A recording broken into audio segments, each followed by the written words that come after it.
नमस्कार, हिमाचल समाचार में आपका स्वागत है। आज के मुख्य समाचार। मुख्यमंत्री ने कहा, बोई क्षेत्र के बेघर परिवारों को गृह निर्माण और अन्य सामान के लिए 8,50,000 की आर्थिक सहायता। प्रभावित परिवारों को गृह निर्माण के लिए सरकारी भूमि भी करवाई जाएगी उपलब्ध। मुख्यमंत्री ने बो पहुंचकर आपदा प्रभावित परिवारों का जाना हाल।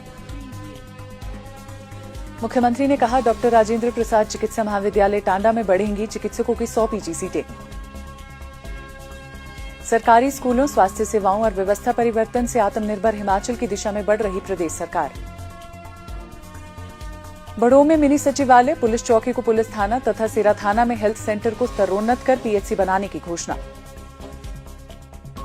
मुख्यमंत्री ने कहा, नगरोटा बगवां के विकास में दिवंगत श्री जेएस बाली की रही महत्वपूर्ण भूमिका। और अब समाचार विस्तार से।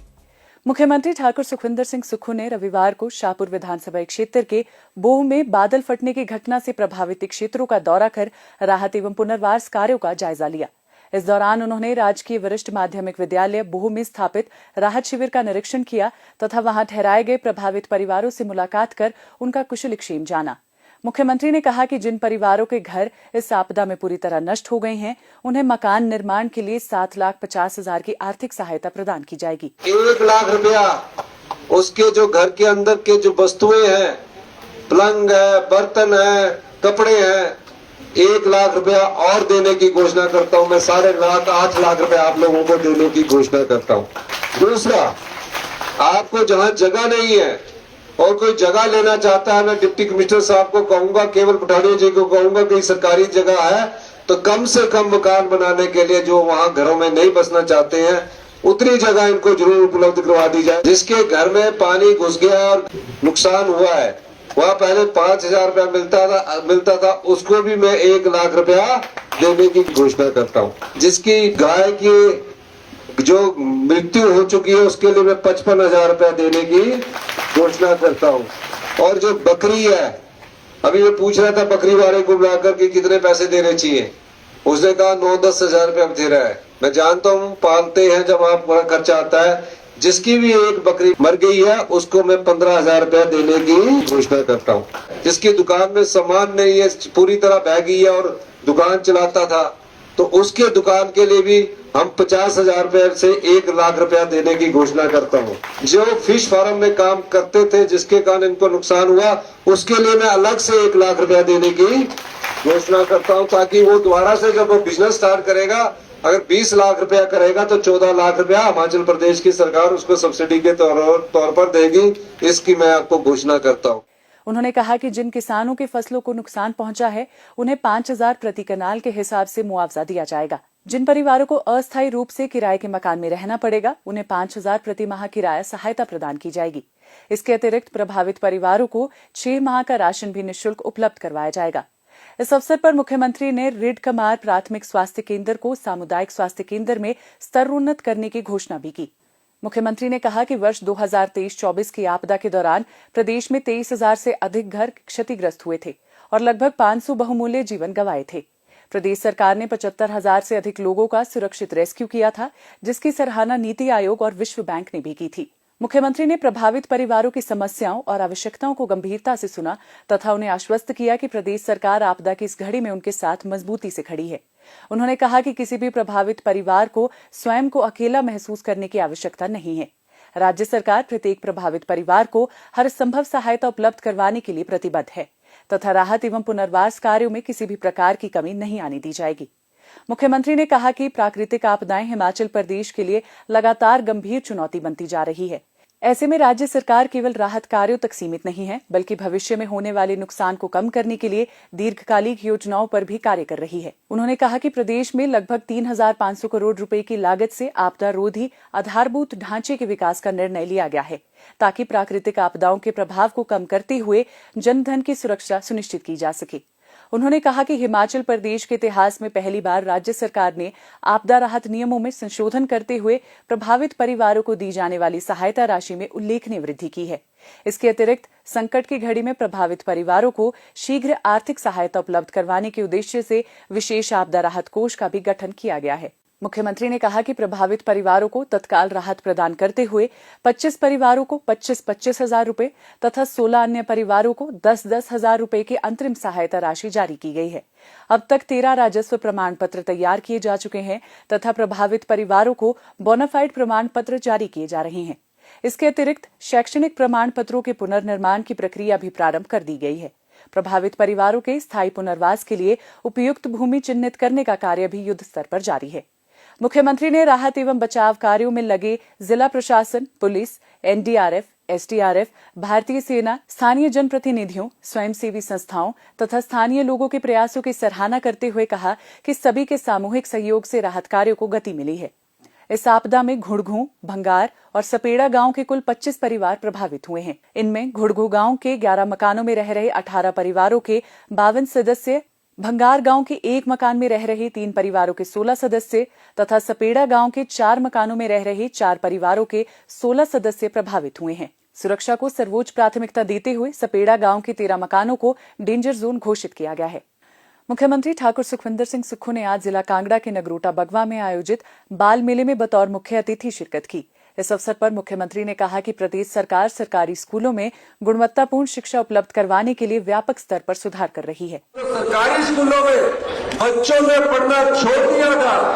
इस वर्ष सीबीएसई स्कूल होने के बाद 24,000 सरकारी स्कूल आप परिवार के बच्चे वहां शिक्षा ग्रहण कर रहे हैं।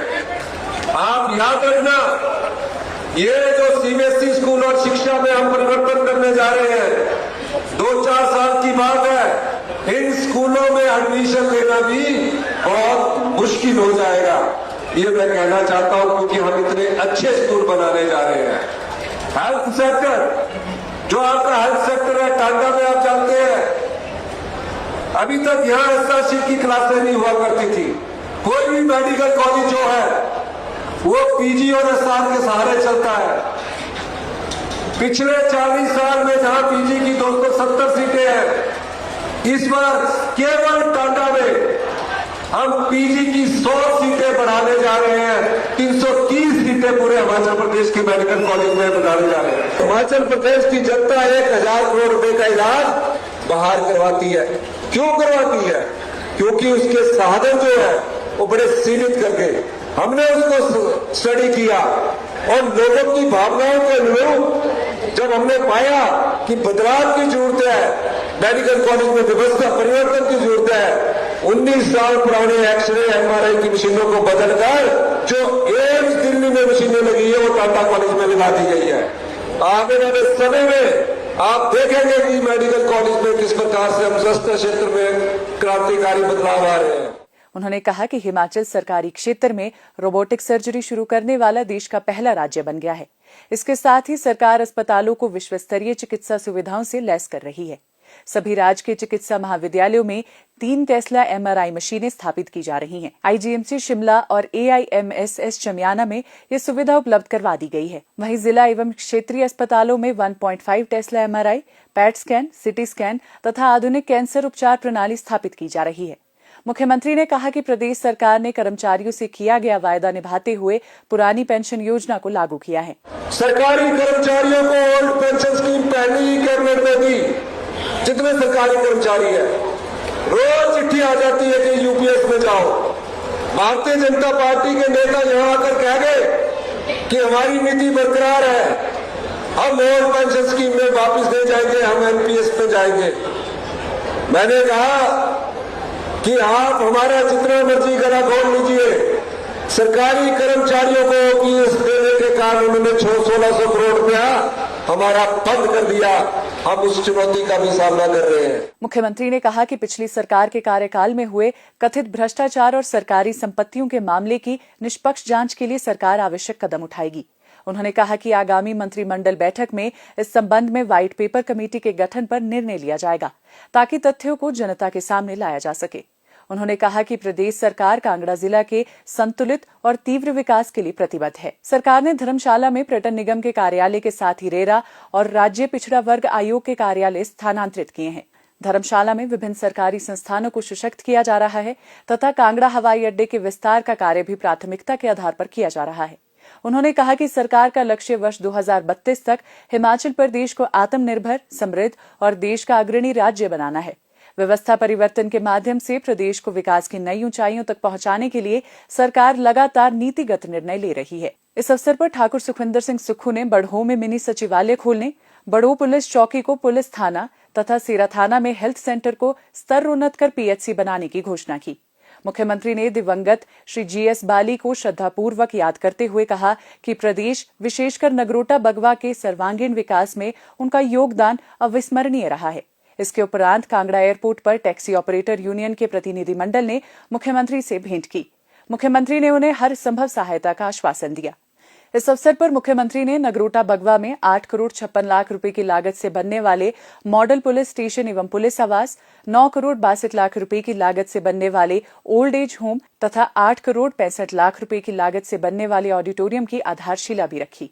हिमाचल समाचार देखने के लिए सब्सक्राइब करें यूट्यूब चैनल हिमाचल समाचार, लाइक करें Facebook page information and public relations department Himachal Pradesh और सीएमओ हिमाचल, फॉलो करें एक्स @DPRHP और सीएमओ हिमाचल, फॉलो करें इंस्टाग्राम में DIPR हिमाचल और सीएमओ हिमाचल, विजिट करें वेबसाइट www.himachalpr.gov.in। इस अंक में इतना ही, कल फिर होगी मुलाकात। दीजिए इजाजत, नमस्कार।